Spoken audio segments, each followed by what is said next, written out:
Hey everyone, back again. Today I'm going to talk about Francis Fukuyama's text, The End of History, the text speech version, not the entire book. But before jumping into it, hi, I'm David. I explain philosophical texts, concepts, ideas, and ways to make them accessible to you. So if you're new here, you can see 300 episodes I already have up, more than that. You can subscribe and see videos I release every single week, sometimes twice a week, every Saturday, precisely. If you found this as a podcast, you're going to be able to find the video for it on YouTube. If you found me on YouTube, you're going to be able to find just the audio for this on pretty much any podcast platform under all the same titles and names if you just prefer the audio. If you like what I do and want to help me out, you can like, share, subscribe, tell your friends.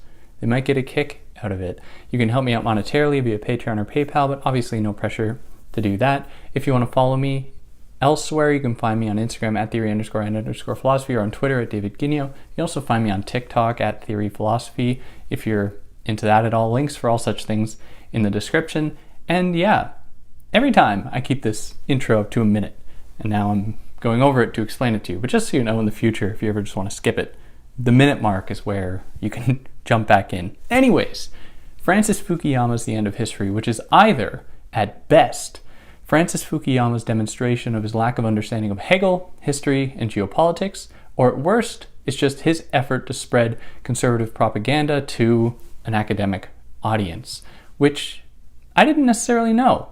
I had just a general idea about what this text was about. I didn't really know how deeply immersed he was in the neoconservative movement within the United States. He was an ardent supporter of Ronald Reagan, of George Bush for a time. He then supported Barack Obama. But, even me, a Canadian, left-wing politics in the United States is like essentially our conservative politics. Like it's very, to really put it quite bluntly. But in any case, it's important to understand his political affiliation because it very much informs this text, which he tries to veil underneath a strange concern and misplaced and misunderstanding of Hegel. Tries to understand American supremacy on the world stage and its values that it apparently embodies as being superior to those of other countries. Now, to begin, he suggests that we have to distinguish between what he suggests is the actual objective movement of world history versus just spontaneous or exceptional events within that history. So when he says this, what he's suggesting is that over the course of human history, there's been a direction, a trajectory from one point to another, eventually culminating into liberalism and liberal democracy as embodying and engendering what he calls the end of history, or marking that end of history.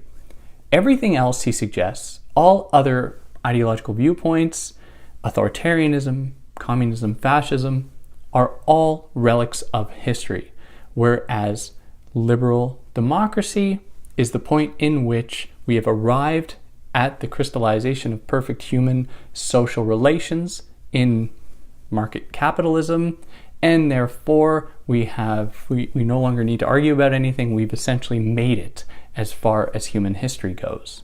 So when he distinguishes between haphazard type events that occur, he's just saying that these are exceptions within the broader movement of the world towards liberalism, liberalization, and liberal democracy. Now, we saw this play out in the 20th century where many superpowers embodying different ideological views were battling one another, where with World War II, it was fascism versus liberalism, fascism versus democracy. And then later on, it would be the Cold War, it would be communism versus democracy versus liberalism. Now, to him, though, it would be wrong to say that liberalism's victory in all of these conflicts was just a coincidence. He says instead that its victory was due to the fact that it was so seductive that it must be a natural endpoint or a natural point of desire for the entire world, which is why these other systems could not compete. So as an example, he says this, we see this play out because there are TVs, color TVs in China, people in Japan listen to rock music, people in Tehran listen to rock music and watch cartoons, and he's using consumer goods as an example of the triumph of liberalism throughout the world. Now, I'm flagging this for you, not just because it's what he says, but because it is the start of his contradictory argument. He does not understand even what he is saying in respect to the triumph of liberalism on the world stage and its relationship to the economic means of production that underwrite it, that is, capitalism. So he suggests that because we see people in China watching color TVs, this is somehow evidence of the triumph of liberalism. So these are all signs of the end of ideological battles, the end of history for Fukuyama. Now he acknowledges, though, that this idea about the end of history is not new.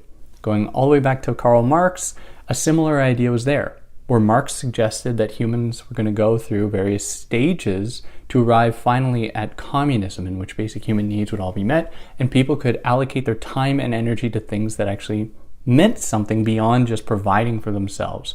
They could concern themselves with culture, art, beauty, music, things that, really move the human spirit, not just trying to supply for their immediate needs.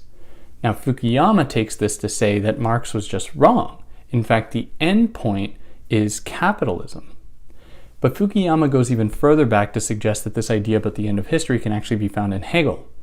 And Fukuyama's approach to Hegel is not necessarily through Hegel himself. It is actually through the work of Alexandre Kojev from France. And Kojev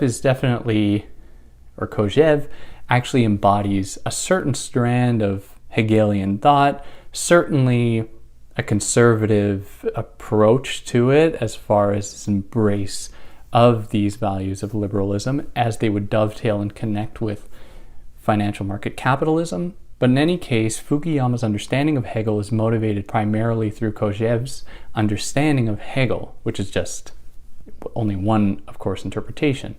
And it just highlights a limitation of Fukuyama's thought, not actually engaging with the text that he is proclaiming to speak the good word of. That is Hegel's phenomenology of spirit. So in Hegel's phenomenology of spirit, for those that don't know, and I've covered it in its entirety, I've also covered a ton of Marx if you're interested in that, what Hegel says, to be very short, very brief, is to suggest that human history has gone through various different stages. And the end point of this history is to arrive at a point, and I'm being very reductive here, but it is to essentially arrive at a point in which there is an acknowledgement of the separation between individuals and a respect for that separation, acknowledging that it is precisely in the fact that human beings are atomized and separated from one another that we can establish a common ground in our being separated from one another. And this opens the door for mutual respect, which can flourish into competitiveness and into individual growth. Now, the same thesis can be extended to nation states, where Hegel would imagine that there needs to be a respect of atomized, individualized nation states that have their own autonomy. You can't just encroach upon it. And it is through that respect, in recognizing these differences between nation states, that the world can grow in its own developed way. Now, what has to be respected is this acknowledgement of their difference, of their being separate from one another. Now, it's really important to also acknowledge that Hegel was very religious, and at the end of the phenomenology of spirit, he suggests that this can't just really happen on its own. There needs to be the intervention of Catholicism, essentially. Christianity should really also be involved here, because it is a religion in which there is the possibility to posit an exteriority to all human existence, while also recognizing its attachment in the form of Jesus Christ, a human figure in the world. So the point is that there is a connection to a beyond, while also being grounded in the real, in the material. So the point that Kojev really points to, or really clings on to here, is this respect of autonomy, a respect that each state has its own autonomy to do what it wants, and it can't encroach upon another country's autonomy. Now, similarly, the same values should be embraced in every single nation, where everybody is respected in their own autonomy. You cannot encroach upon any individual citizen's autonomy, nor upon anybody else's. So this would automatically open the door for Republican values, as far as we understand them in the European sense, a respect for people's capacity to reason, to come to bring their own ideas to a public sphere and then engage and debate those ideas in order to push that society forward for the betterment of everyone while respecting everyone's autonomy. So this is Fukuyama's idea of Hegel through Kojève, which is limited. There's a lot more to it, but this is what he cherry picks for his argument. Now, Kojève, just to add a little more, Kojève focuses really specifically on the French Revolution, being French himself, of course, and the values of liberty and equality that necessarily came with it, as demonstrating Hegel's vision for the end of history, for the point in which humans have fully respected each other's individual autonomy and recognized the necessity of autonomy for themselves and for others in order for them to attain a higher order of being. Now, it's ironic, Fukuyama, a conservative, very much willing to take away people's rights to their own bodies, to choose what happens with their own bodies. Ironic, very ironic, but in any case, you can say whatever you want, I guess. Now, Fukuyama rationalizes all these conflicts that may have occurred after the French Revolution between various nation states as just being aberrations, like the World Wars, for example. But a little bit more precisely, he suggests that these conflicts were born out of liberalism's desire. Because it was the superior ideological system, it wanted to extend itself throughout the world, which all of the other systems that he believed were caught in history, fascism, communism, anything like that, would oppose and then resisted. Now, in the case of communism, he makes a very interesting point, really drawing upon Marx's influence in communism. Where within Marx, if anyone is not so clear about it, or not so sure about it, what Marx says is that ideology is going to be primarily motivated by the economic conditions that make that ideology possible. So in short, he divides society into what is called the base and superstructure. The base is the economic conditions of that society, and the superstructure is everything on top of it. Culture, art, politics, religion, everything like that only happens after people have met their basic needs, which happens economically. You do it in the market by supplying for yourself in whatever economic conditions you live in. So for Marx, the economy is the determining factor to culture and ideology. Now, Fukuyama's understanding of it is the reverse, and him drawing from Kojève and drawing from Hegel, Kojève's reading of Hegel, is to say that ideas, ideology can actually motivate the economy, where people can recognize the value of capitalism for Fukuyama and then say, oh, well, we can just do this instead. We can choose this. It's not as though we are being determined by capitalism. I can look at it, say it looks good, or liberalism, and then adopt it. I am not totally beholden to the economic conditions that I exist in. And there is some value to this point in that it doesn't just say that people are totally beholden to their economic conditions. There is room for creative capacity beyond it. However, it demonstrates a fundamental misunderstanding of Marx's ideas because he uses this. Fukuyama uses this idea to suggest that this is why people in communist countries were fundamentally dissatisfied. Their propensity for critical thought was undervalued. Instead, what was advocated for was a movement, an economic movement, that would make society better, which he says people didn't want. People wanted a life of the mind. They wanted to be able to think.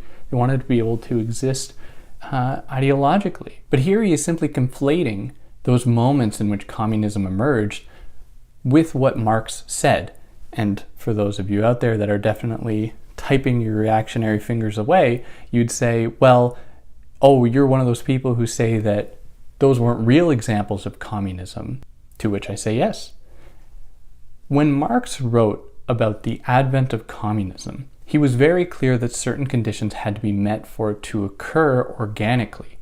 1, capitalism needed to provide society and the world with the conditions to end work. Work as it is understood as exploited labor. This means elevating human consciousness on how to be productive, increasing the amount of possible automation, increasing people's understanding of the economy. People needed to be educated. They needed to know how to read and write as well. But when communism emerged in all of these different states, be it Russia, China, Vietnam, and including others, so many of these instances, the population wasn't totally literate. The population didn't have a full grasp of scientific socialism, as the term would be called. And so what it just devolved into was a kind of authoritarianism where people were being told this movement was being forced under the head or under the rule of often single tyrants, be it Stalin or Mao or whoever. And in those cases, it would create a situation in which people were beholden not to the actual movement of human history in terms of the economy, but instead they were beholden to a single tyrant's vision of how this should work, how people should exist in that world, which is not how Marx envisioned this process moving.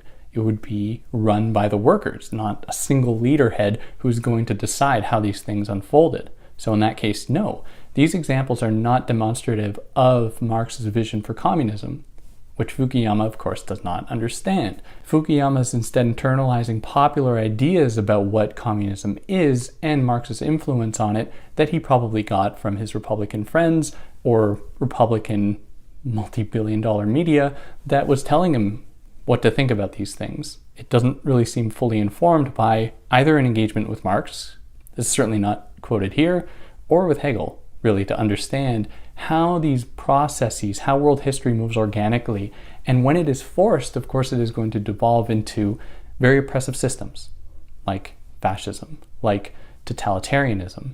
So all this to say that Fukuyama prioritizes the realm of ideology and ideas over that of the economy, to say that people are actually motivated by thought and by being seduced by ideas more than they are just by the economic conditions they find themselves in. Now, to be fair to Fukuyama, he's also critical of those hyper-capitalists on Wall Street because he suggests that for them, we see a similar attempt to just reduce the world to its material components in terms of earning profit, of extracting value from people, instead of understanding or really lending credence to the value of life of the mind, of ideology, of culture, instead just being focused on these material pursuits. However, in his concern here, we also are going to be open to another contradiction that will become apparent, and that is a weird concern with culture, with cultural values, as being greater than those of the economy, while later on he's going to say that, well, no,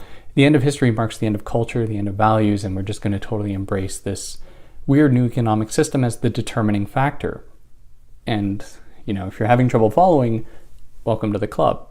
It's just, he's just not clear. He wants to have it both ways. He wants to have both the culture be the determining factor, people in China watching color TVs, for example, buying color TVs,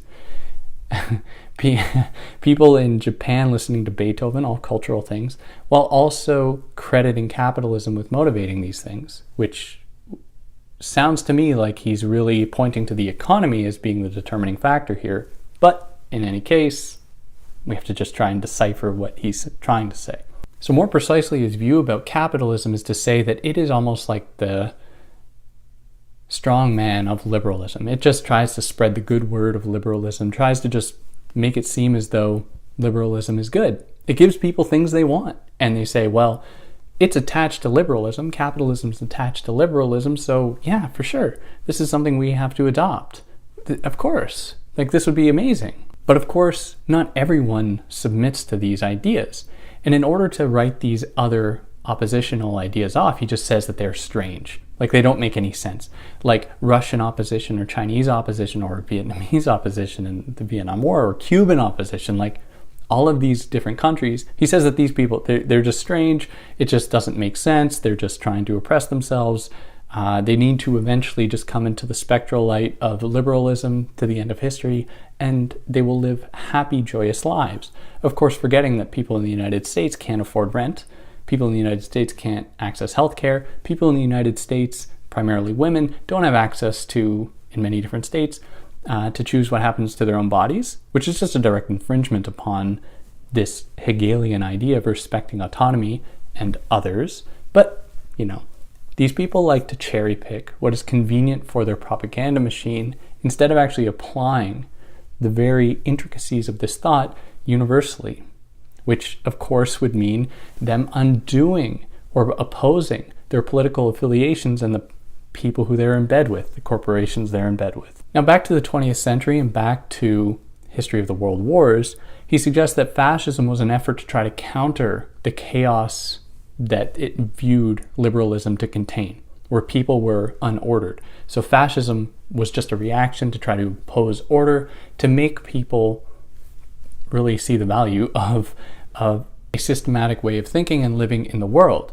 To which he says that defeating Nazi Germany was one way to end that, and also, killing a few 100,000 innocent civilians in Japan was another way to end that, which is good job, liberalism, because he's saying this was really indicative of, this happened under the auspices of liberalism, a really horrendous event for which nobody really was held accountable.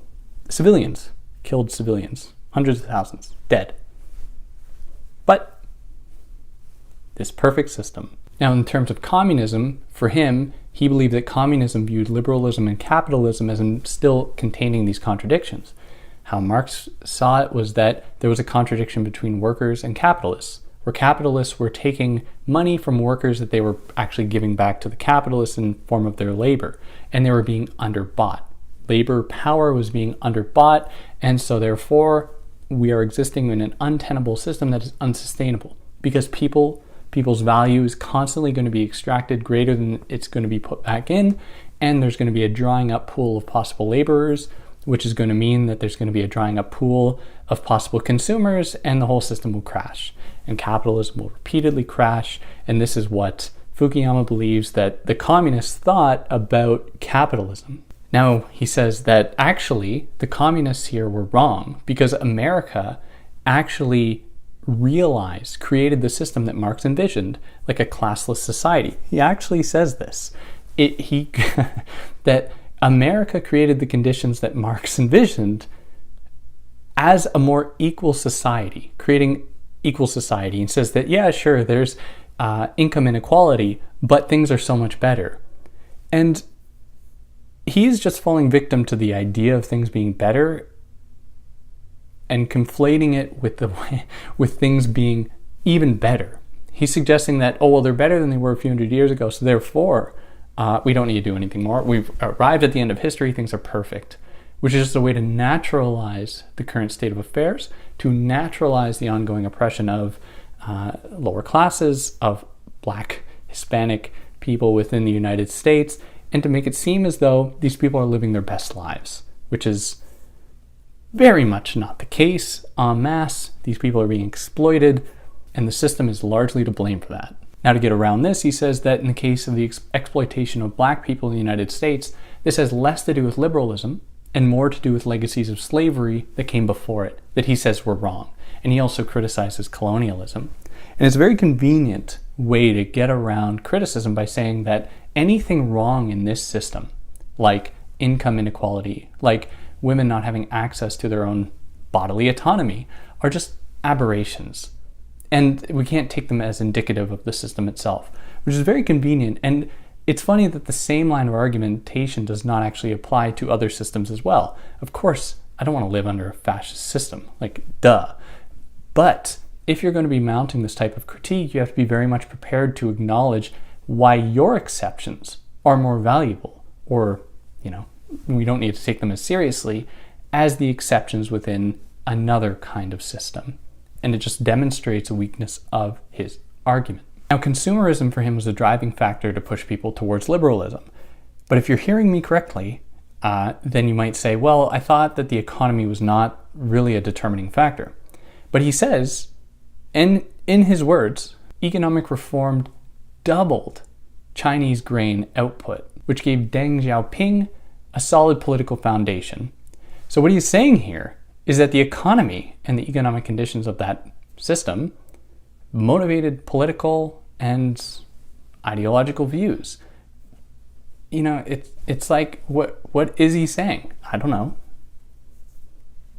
If somebody can clarify this, I would really love for you to, because it's a mystery, real big mystery to me. And other historical events within the 20th century, like Gorbachev in the Soviet Union in the late 80s. It's important to note as well that this text came out in 89, right before the Berlin Wall fell. Very much to his pleasure, he could say, look, I was right. Like, the end of communism, the end of the Soviet Union, we've won. That's what would happen. And so he could claim to have been this kind of like prophetic figure. Anyways, in the 80s, late 80s, Gorbachev essentially lightening up to nearby liberal democracies, not trying to impose Soviet Union values upon them. And he takes this as a sign of liberalism's victory and the way in which communism and the Soviet Union could not claim to be a superior system in any way, but just a blip on the course of human history. And it's also just so narrow. I mean, human history is so long, and capitalism has been around for like 400 years, and it's if that, and we take it to be this like endpoint. And human history extends like tens of thousands of years. Like it's just what? But in any case, that's what we have here. Now, of course, there are still going to be oppositions to this system in the form of like religious opposition, be it like Christian fundamentalism or Islam are going to oppose challenges to this system. But he says that because they are religious in nature, they don't ever claim to be universal because it's only going to apply to people who follow that religion. So he says that they are no alternative to a universal system, or what he calls a universal homogeneous state, that is liberalism. The same applies with nationalism that poses challenges to liberalism, which is probably how he would rationalize what's going on in like Russia now. It's just hyper-nationalism, or in China, that isn't actually seeking to expand itself universally, but is just trying to protect its own values, which sounds to me actually like Hegel's vision playing itself out.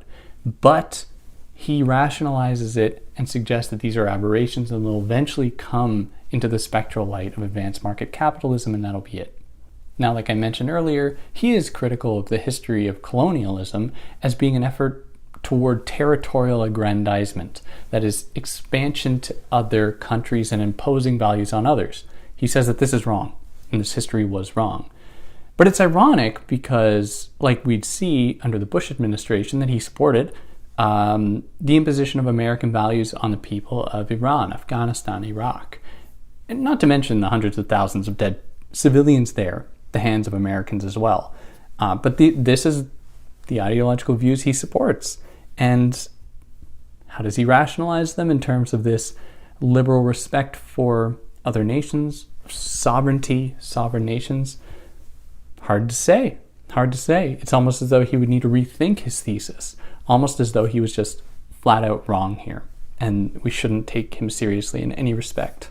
And then in a very mysterious way, at the end of the text, he suggests that there would be no more art, no more philosophy, because we've essentially arrived. We've figured out this system.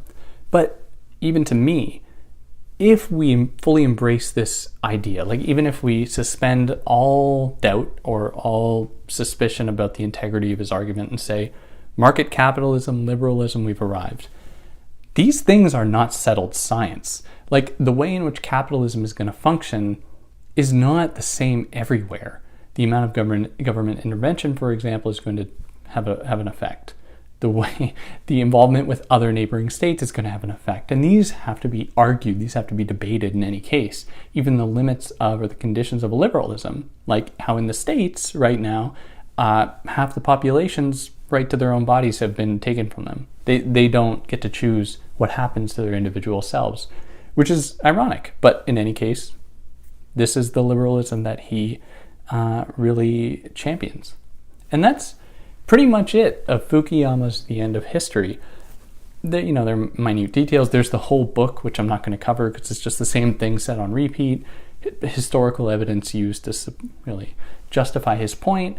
But yeah, if anyone was curious about what this guy was saying, now you know. If there's anything I got wrong, I'd love to hear about it. Anything I excluded, I'd love to hear about it. I asked some questions there. Do you buy it? Like, what do you think about this? Because I'm not convinced. But in any case, if you like what I did, like, share, subscribe. See you next week.